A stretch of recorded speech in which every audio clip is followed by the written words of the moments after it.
IIT Kota को विश्व स्तरीय संस्थान बनाने के लिए तैयार होगा रोड मैप। अगले 10 वर्षों में 25,000 छात्रों की क्षमता विकसित करने का लक्ष्य। लोकसभा अध्यक्ष ओम बिरला व केंद्रीय शिक्षा मंत्री धर्मेंद्र प्रधान के बीच दिल्ली में महत्वपूर्ण बैठक। लोकसभा अध्यक्ष ओम बिरला व केंद्रीय शिक्षा मंत्री धर्मेंद्र प्रधान के बीच संसद भवन नई दिल्ली में एक महत्वपूर्ण बैठक आयोजित हुई। बैठक में कोटा बूंदी क्षेत्र में उच्च व स्कूली शिक्षा के समग्र विकास को लेकर गहन चर्चा की गई। इस दौरान आईआईटी कोटा को सुदृढ़, विस्तारित और वैश्विक स्तर का तकनीकी संस्थान बनाने को लेकर ठोस रणनीति तैयार करने की सहमति बनी। बैठक में लोकसभा अध्यक्ष ओम बिरला ने कहा कि कोटा देश का एक प्रमुख शैक्षणिक केंद्र है, जहां मजबूत सड़क व रेल कनेक्टिविटी पहले से उपलब्ध है और आगामी वर्षों में हवाई कनेक्टिविटी भी सुलभ होने जा रही है। प्रति वर्ष लगभग 1.5 लाख विद्यार्थी आईआईटी और मेडिकल प्रवेश परीक्षाओं की तैयारी के लिए कोटा आते हैं। ऐसे में आईआईटी कोटा को आधुनिक सुविधाओं से युक्त व विश्व स्तरीय संस्थान के रूप में विकसित करना समय की आवश्यकता है। केंद्रीय शिक्षा मंत्री धर्मेंद्र प्रधान ने बैठक में कहा कि आगामी 10 वर्षों में आईआईटी कोटा की छात्र क्षमता को चरणबद्ध रूप से बढ़ाकर 25,000 तक ले जाने का लक्ष्य तय किया गया है। इसके लिए संस्थान के समग्र उन्नयन, एनहांसमेंट, शैक्षणिक विस्तार और अधोसंरचना विकास पर विशेष ध्यान दिया जाएगा। आईआईटी कोटा में सेंटर ऑफ एक्सीलेंस की स्थापना और नए समसामयिक व उद्योगों को पाठ्यक्रम प्रारंभ करने की योजना पर भी सहमति बनी।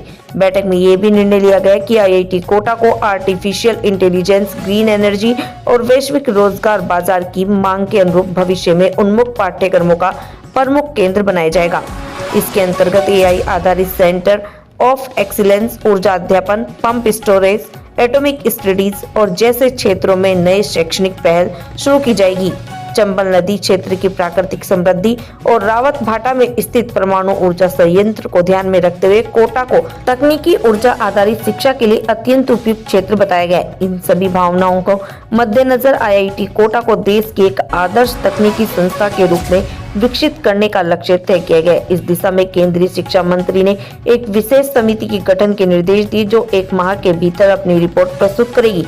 बैठक में कोटा बूंदी क्षेत्र में स्कूली शिक्षा की गुणवत्ता सुधार का विशेष भी प्रमुखता से उठाया गया। लोकसभा अध्यक्ष ओम बिरला ने नो योर कॉन्स्टिट्यूशन कार्यक्रम को विद्यालयों में व्यापक रूप से लागू करने, विद्यार्थियों को संविधान की मूल भावनाओं से जोड़ना, प्रतियोगिताओं के माध्यम से छात्रों को संसद भ्रमण के लिए प्रोत्साहित करने का सुझाव दिया।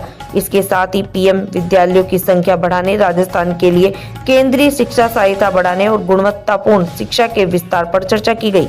बैठक में केंद्र सरकार की ओर से संजय कुमार, स्कूल शिक्षा साक्षरता धीरज साहू, विनीत जोशी, रीना सोनवाल, राहुल सिंह, चेयरमैन सीबीएसई सौम्या गुप्ता, संयुक्त सचिव तकनीकी शिक्षा प्रियांक चतुर्वेदी, निदेशक आईआईटीएस प्रोफेशन एनपीडी, निदेशक आईआईटी कोटा तथा राजस्थान सरकार की ओर से कुलदीप राका, अतिरिक्त मुख्य सचिव कृष्ण कुणाल, सचिव शिक्षा अशोक कुमार मीणा और गजेंद्र सिंह राठौर, माध्यमिक शिक्षा बोर्ड उपस्थित रहे।